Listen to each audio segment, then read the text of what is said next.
What's up, everybody? It is Monday. Get your mind right. It's Monday, Mindset Monday, everybody. Trey Griggs here at Beta Consulting Group for episode 60 of Standing Out, a daily podcast about sales, marketing, and leadership powered by Beta Consulting Group. And a huge shout out to my sponsor, Taft. Man, these are good guys in freight factoring. Love those guys over there, Jaime and Matt and Rob. Rob's going to be on the show on Wednesday. We're excited about that. But anyways, go check them out at tafts.com. They're the good guys in freight factoring, helping carriers to have all the resources that they need to survive and thrive in any market, whether that be fuel discounts or tire discounts, factoring services, small business loans, insurance needs, all kinds of products for the drivers to help them out. So check them out. Also, there's going to be a link in the comments today. You can click on that as well. That's my direct landing page with Taft, so they know that I sent you over to get started with them. And if you are a freight broker, you can become a referral partner to make sure that your carriers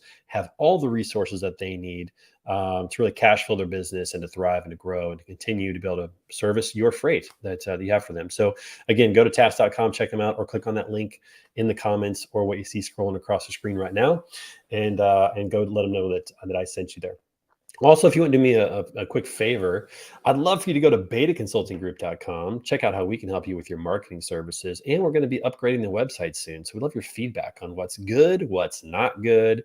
So be sure to give us some feedback on that. You can DM me on LinkedIn or fill out a form, whatever.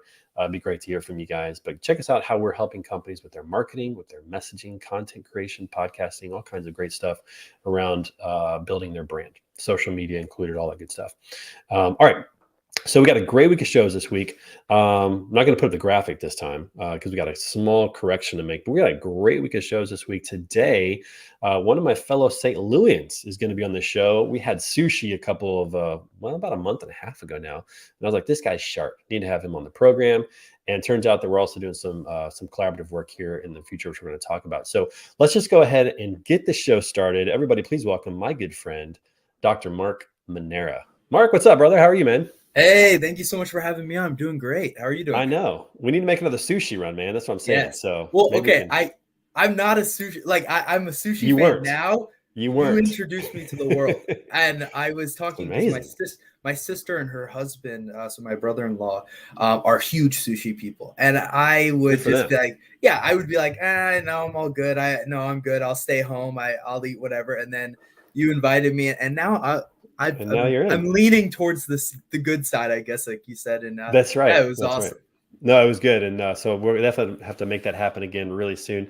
But really quick, for those people that maybe don't know who you are, I mean, a lot of people are starting to know who you are because you're making some waves out there on social media, which is awesome. But for those people who don't know who you are, a quick introduction to who Mark Manera is, what you're doing, what your company's all about. Go ahead, 30 seconds. Yeah, so I am, like you said, I'm a doctor of physical therapy, and I'm also the founder and CEO of the Trucking Fitness Company. And we do exercise, nutrition, and accountability coaching for the whole supply chain. But we got started building out programs designed specifically for truck drivers. And now we're starting to expand so we can be a full circle solution for, any trucking or logistics company out there. That's really awesome, man. I'm excited to see that because there's so many, drivers especially that being on the road is hard. It's a hard life. We've talked about it a lot. There's the isolation, kind of the loneliness that goes along. Now, some of them might like it because they might be introverts and it just works out really well for them to be alone. But it's just hard to be away from family, to miss family events, to miss sporting events, to miss concerts. There's not a lot of good food options on the road. I mean, I don't know about you, but when I travel, like just for myself, and you stop, you're not really looking for that great meal. A lot of times you're just looking for something quick.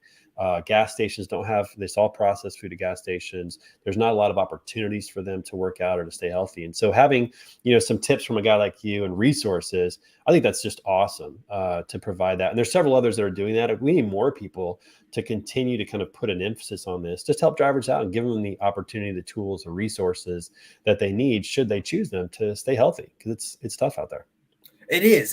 And I think step one is, like you said, the educational standpoint. And, something that so when I got started with this, and one of the reasons why I said, okay, hey, I need to jump in and do this, was I was working with some drivers in a physical therapy clinic and just kind of seeing firsthand, the struggles that drivers have with their health. And honestly, for a lot of the drivers I was working with, their health was one of the, really bottom line reasons why they were in the clinic in the first place. And, when I started talking to them, and have you ever been to physical therapy, Trey?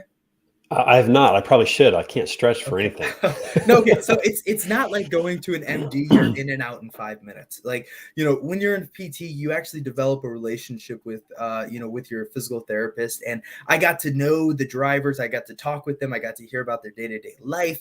And, something that was just very forefront and very obvious to me was that there was a real mindset problem with a majority of the drivers I worked with, where they just had this mindset that I'm a truck driver, I can't do anything about it. And so I really think that one of the biggest things and obstacles that we're dealing with is kind of coming in and cutting away that mindset and saying, hey, yes, it's tougher. There's a lot of barriers that make it difficult, but you can't just let trucking define your health. And that's what, a lot of drivers are doing right now. Well, and the truth is, we all kind of allow our circumstances to define our health if we're being Exactly. honest about it. Whether it's you sit at a desk all day, or you're watching too much TV, or you're getting older and kind of like, I can't move the way I used to move, or whatever. I think we all tend to do that. And having a little extra, motivation, encouragement, or resources is really, really helpful. I don't know if you know my good friend Candace Rivers. She's a part of Fits Possible Trucking on TikTok. If not, you should follow her. But she was on Word on the Street a couple of weeks ago, and she shared this stat that the average age of a truck driver is 20 years less than of a regular like citizen. So the average age of a person is like 78, 79, and a truck driver average age is 59. Average life expectancy is 59. Life expectancy. Sorry, I said that wrong. Life Yeah. expectancy. Yeah. Yeah. My age. But I was like, that's amazing. 2 decades of life is gone because of how hard it is. I don't think we realize how hard it is for truckers and how much we should appreciate them. But it's tough. It's just tough out there. Well, yeah, and I think I normally the stat I use is 16 years less life expectancy. There might be Close enough. It's yeah, still a problem, exactly, and right? I think you look at that and you see that the average life expectancy of an American is I don't remember the It's number like exactly. 78, Yeah, 79. Yeah. 78, and then you take 16 years off of that, and you've got 62. 62 is the age, whereas the average life expectancy for a lot of drivers. And Yeah. I can't tell you how many companies I talk to, and their average age for drivers is around that 62 mark. Right. And to Right. me, it's saying, well, man, to say this bluntly, you've got a group of people who, are in that stage of They're if close. they don't You do never know. something about it Yeah. or make some changes, they're going to die. And I hate to be so blunt about it, but sometimes it has to be blunt to have some change done. And I think from a company standpoint, there's a lot of risk to just letting the status quo continue to happen, from cost, from retention, from people being engaged, employee engagement. And what we're trying to do is come in there and really provide a solution that it meets drivers and other employees where they're at. Yeah, no, I think you're absolutely right. It's just so critical. And Angela and John, thanks for watching. They both love your passion, love what you're doing. I love Which both of those I people. would They're echo awesome. I would echo that as well. It's been really fun to watch your journey. Let's go back to your days in physical therapy. What were some of the most common either injuries or issues that drivers faced as a result of driving? Yeah, so I just kind of thinking back to some of the patients I worked with. One guy, and the one that honestly was the biggest inspiration for the trucking fitness company, just had a total knee replacement done, and I was rehabbing him, getting him back from that surgery. And then I worked with a couple of people who had work comp claims, an elbow injury. I think one guy had a shoulder problem, and those were like the main things. But I think there's a lot of drivers who have musculoskeletal injuries from a tear of moving tarps, doing stuff around the truck, slip and get hurt. But I think, when you look at some of the research, they did a study and they looked at 100,000 drivers, and the three areas that had the most discomfort, pain, aches, and injury were shoulder, neck, and low back for drivers. Yeah, I can totally believe that. And I know just from my own self, sitting in a chair all day, I've got to force myself to stand up, to go outside, to go on a walk, to move around, to stretch. My daughter, my 12-year-old daughter, who's a dancer, has been stretching me out at night, and it's helping Okay. quite a bit. But like my hips and my hip flexors and my lower back and all that really just start to hurt because just sitting for so long, and drivers probably sit longer than just about any of us because they're driving 11 hours a day, and they don't have the choice to stand up every hour like I do. Like I can just stand up and go for a walk or go into my kitchen or whatever.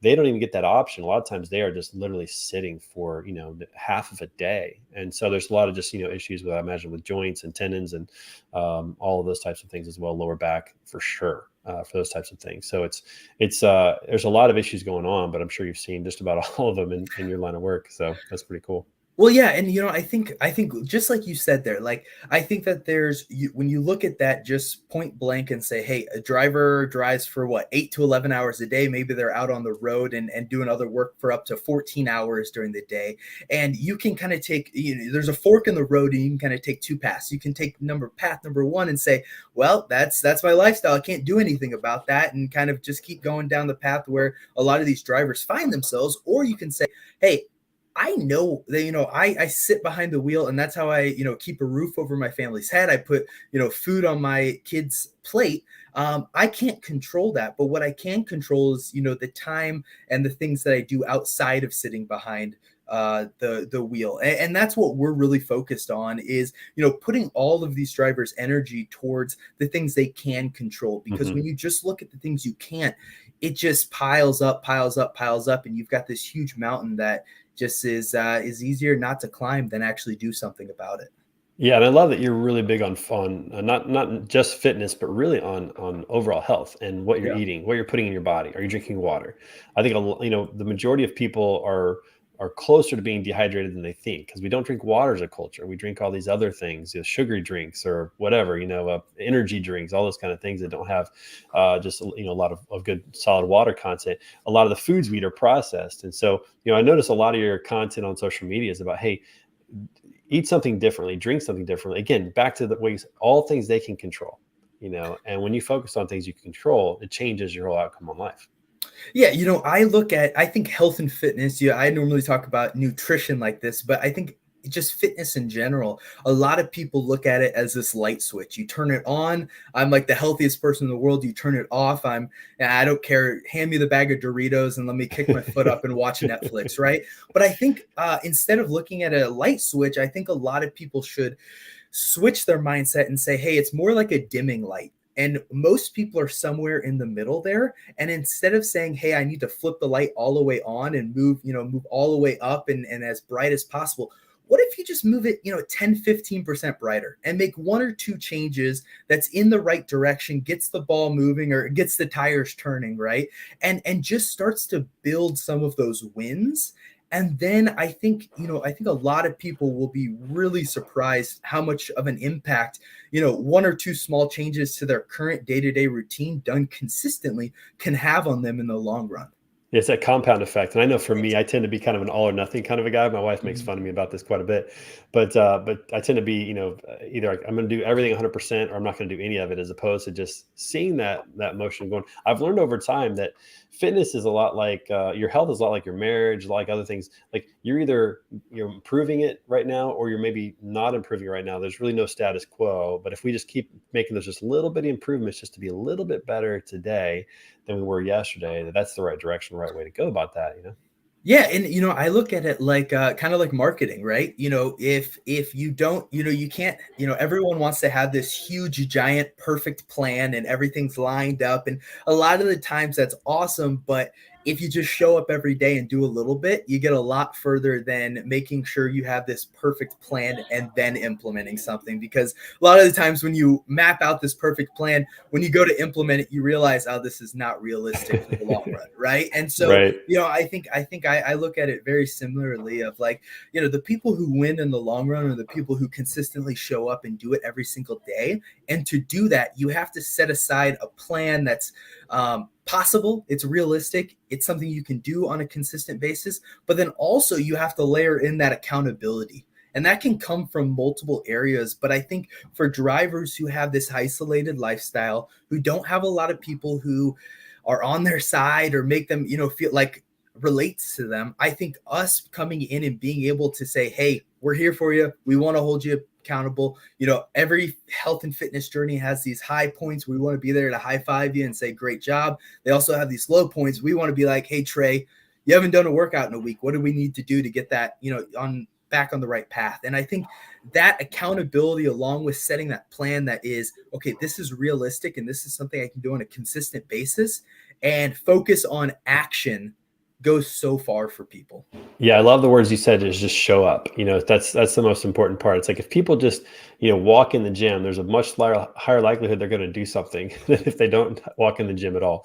So I think showing up is really critical to do that. When you think about, the trucking fitness company and what you're trying to accomplish with that, you're using social media to get your message out there. A lot of drivers live on TikTok and Instagram. They're out there just, kind of being entertained and going through that. What was your focus around, going on TikTok, and what are some of your other focuses when it comes to marketing? What are you trying to accomplish with that?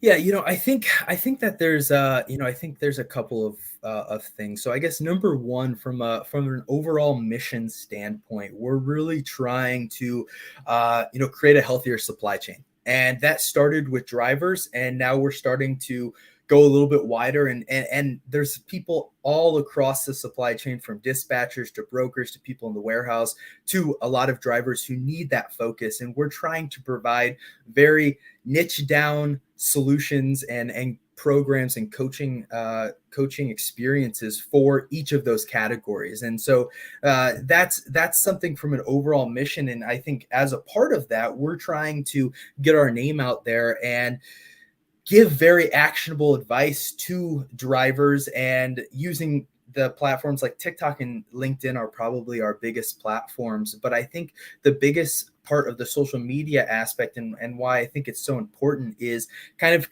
tying back to that mindset. And a lot of drivers don't think it's possible. And I think social media and getting in front of them every single day and saying, hey, here's something you can do out on the road. Here's a quick healthy meal at a truck stop, starts to shift that mindset and say, hey, okay, this is possible. I should do something about it. And, I think from a business standpoint, we have an option to go direct to driver and have drivers sign up on their own, but we're really focused on creating cultural changes and coming into enterprise organizations. And I think, from our mission standpoint, being able to come in and work with a fleet of 800 drivers pushes the needle a lot faster than us trying to market and get 800 individual drivers to say, yes, I want to do that. And so that's kind of the direction we're going, along with, we just created our first partnership on the health insurance side of things. And so getting in on the health insurance world, because like I said, when it comes to health and fitness, everyone wins in this industry if drivers are healthier and if other employees at these companies are healthier. And I think insurance companies are one of those things that there's a very, 1-to-1 ratio of, if we can improve the health, they see an increase on the bottom line. And so I think those are kind of the direction we're going. And I think LinkedIn has been amazing to extend some opportunities and get me and our company in front of some people that can make a huge impact in the supply chain. Well, your content on TikTok is awesome. I love it. I'm Oh, a I huge appreciate fan it. of it. So if anybody's watching the show, make sure you look up Mark on TikTok. What's your handle on TikTok? I think it's just Trucking Fit. Trucking Fit. All right, cool. Yeah. So look up Trucking Fit on TikTok, and then you're just doing your personal page on LinkedIn, or are you Yeah. using a company page? Personal page, yeah. A little bit of both, but mainly personal page. Cool. Yeah. So make sure you follow Mark. His content is really great. I think everybody wins except for probably the healthcare providers and the pharmaceutical industry, which, if everybody's healthy, then they don't have customers, which I think is a great thing. But of course, they might think otherwise. But certainly the companies, the trucking companies, the supply chain itself, the insurance companies would definitely see an improvement if everybody's health improved. And I like the fact that you're going beyond drivers, even though the drivers market is such a great niche because they really need the help and they're isolated. But people sit in offices all day. And they can also sometimes be isolated, and they're sitting for 8-9 hours a day, and they're not, getting any activity. I love those office challenges where people are just trying to either hit some sort of goal, or run a certain amount of miles, or lose a few pounds, or whatever it is. But a lot of times those are short-lived. Those are, a month at a time, or maybe 6 weeks. You guys are really hoping to change that person's lifestyle and focus on the holistic view as opposed to just a little, small campaign. Correct? Exactly. I think, looking at it a month out is awesome. Like if we can, hey, we have goals for 30 days from now. That's great. But in the in the grand scheme of things, I'm much more focused and care, what you're doing 6 months, 12 months, 18 months from today, because that's, where, things actually start to move versus 30 days. And it's a sprint, it's a marathon versus a sprint mentality. And, I think long term, the people who win on a health and fitness side of things are the ones who are consistently showing up for years and years and years of doing it, and have built that lifestyle versus, a year from now saying, "Oh, Trey, remember back in June when we did that, when we did that diet challenge? That was awesome." And then you're like, "I lost 15 pounds, but then now you gain 20 pounds back." And Right. so it's much more of a, not so much speed, but consistency. And a mindset shift, right? Like starting to look at Yes. food as fuel as opposed to pleasure. I know that, my journey, because at one point I was almost 200 pounds. I'm 5'8", so I should not be 200 pounds. So I got pretty high up there, and I started to realize that food was really a pleasure. It was a comfort. It was a way of coping, as opposed to looking at it as fuel. If you think about it from a car's perspective, you always want to put the best fuel in your car to get the best performance. But for some reason, our bodies, we tend to not think of it that way. We think of it more from a pleasure standpoint. And that's where changing that mind shift, that mindset, is really valuable, to start thinking about, okay, when I eat food, it's not that you can't ever have anything that's bad, like a piece of chocolate cake or something that you enjoy. But if you're consistently thinking of food as fuel, it's going to change what you put in your mouth. It's going to change what you put in your body. You're going to get a different performance out of it. I noticed a big difference when I went to water only. When I drink water only, man, I feel less bloated. I feel, more like just, flexible and whatnot. It just helps in so many different ways, just to change the mindset around that. So I know food is a huge part of Yeah. health overall. Yeah, and I think that I think that kind of mindset on food as fuel can be really helpful for a lot of people, and especially if you need to figure out, how to frame it in your mind, and that works best. But I do think that, and I really try to, empathize with people, especially different cultures and different people, that there's a lot of different aspects. Food can be a part of your culture, food can be a It's part of true. your If you're Italian, religion. Yeah, food can be a lot of pasta different everywhere. things. And I think, when you think about that long term, think about this in the standpoint of, I want to do this for the rest of my life. I think thinking about food as, having a good relationship with food is really important. And that means being able to have, chocolate cake, being able to have the foods that you enjoy just in moderation, and being able to control that portion size.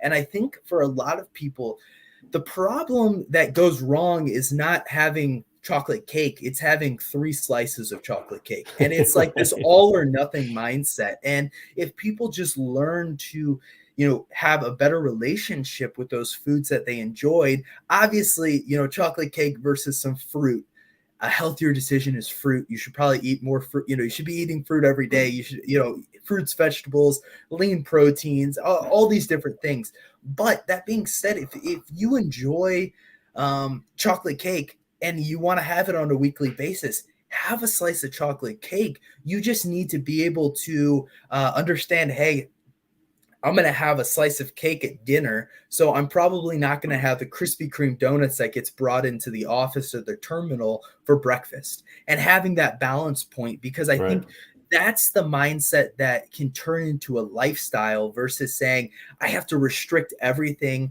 No, I can't, I can't even be, I have to stay 6 feet away from every carb. I can't even, I can't do anything. And I think that's kind of the mindset that we're trying to shift. And that's kind of the mindset that happens with the dimming light, where it's just, let me just make it a little bit, 10% healthier, and shifting it that way versus flipping your whole diet upside down. Yeah, and food is tough because it's something you have to have. It's like if you struggle with Yep. alcohol, you could technically just go cold turkey and you'll survive, because you don't need alcohol to survive, but you have to still eat to survive. And so having a healthy relationship, I think, is so important, like you said. I've learned a couple of tricks along the way as well. Like when I go to a buffet, I only have one plate.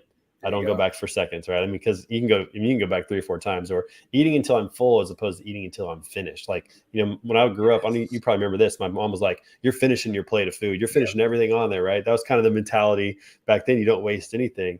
And I had to come to terms with, you know what? I don't need to eat everything that's on this plate. Yep. It's okay. If I'm full, stop and just be done. and eat slower so that I can process the food. Like there's just little bitty tricks that just help out. When you start to change those, it changes your life. Just little things. It's huge. Are buffets dead? Are people still go to Well, buffets after I did go to a COVID? Chinese. I went to a Chinese Okay. buffet like a month ago. I think Okay, they're never kind of mind. back. I don't All know. right. A lot of trade shows are doing buffets now, believe it or not. Okay, there we So go. yeah.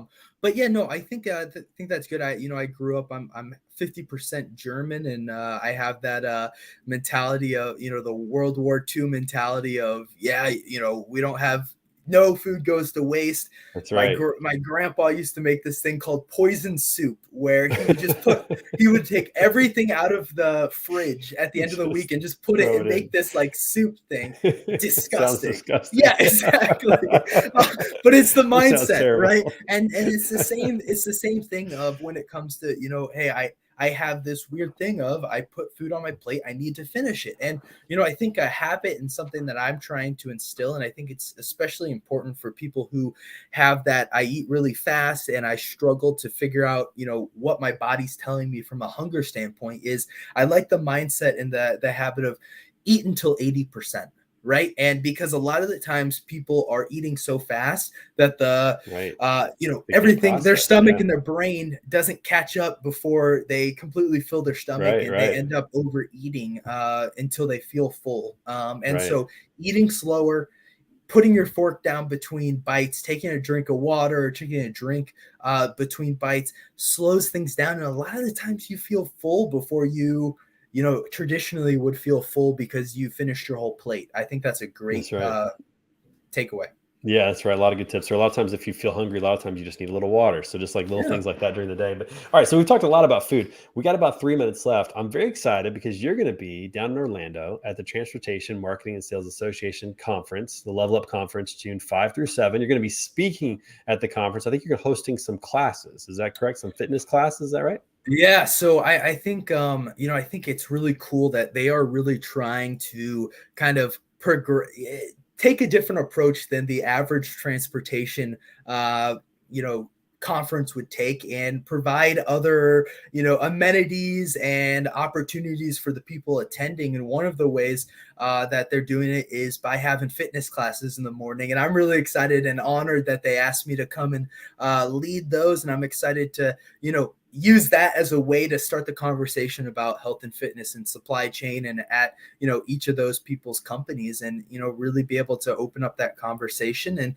I think we're going to be doing something midday after lunch on one of the days where I get up and get people standing up, doing a little stretching so they don't fall asleep for the afternoon talks. So I'm really Yeah. excited about it. I'm excited to hang out and catch up down, even though we're both in St. Louis, catch up down in Orlando as well. Sometimes it takes a flight to get people together. It happens sometimes because we don't live necessarily right next door to each other here in St. Louis. But no, it's going to be great. I'm excited. You're going to be there. There's going to be a lot of really great participants. They're going to be speaking. Blythe Brumley is going to be there. Chris Jolly, Christy Kanichel, Holly Laboda, and so many others. Mark Dirks, and just a lot of phenomenal people. And this is, of course, we're doing it differently. This is the conference for sales and marketing people. Usually we just get to put up the booth and like work the booth. And this time, this conference is for us. So it's going to be great. So anyone out there who is in sales and marketing leadership or execution, make sure you sign up. Go to events.tmsatoday.org and register. There's still time. It's going to be at the Gaylord Palms down in Orlando, June 5 through 7. It's going to be a great event. I'm looking forward to seeing you there. Maybe we'll have to catch some sushi while we're down there. If there's a spot in the Gaylord, that could be a good spot Awesome. there. Mark, hey man, thanks for joining the show today. Really appreciate you coming on, and congratulations on all the success you're experiencing, the influence that you're having on social media, and what you're doing for the supply chain industry as a whole from a fitness perspective. Man, we need people like you. So I'm really thankful you're on the show today. Well, I appreciate it, and thank you so much for having me. Yeah, absolutely. And everybody come back tomorrow. We've got a great guest tomorrow. My good friend Coleman Ruffin's going to be here. He is in the kind of talent aspect of the supply chain. So make sure you come back tomorrow for that. My good friend Rob McCutcheon's going to be here on Wednesday. My good friend Tyler Courier from Truck Stop, the original sales rep at Truck Stop, is going to be there. And then my buddy from St. Louis here, Matthew Masadi, on Friday. So a lot of great episodes this week. So come back at 10:30 for another episode of Standing Out, a daily podcast about sales, marketing, leadership, powered by Beta Consulting Group. And a shout out to my friends over at task.com. Check them out when you get the chance. Mark, thanks so much, man. We'll talk to you soon. Sounds good.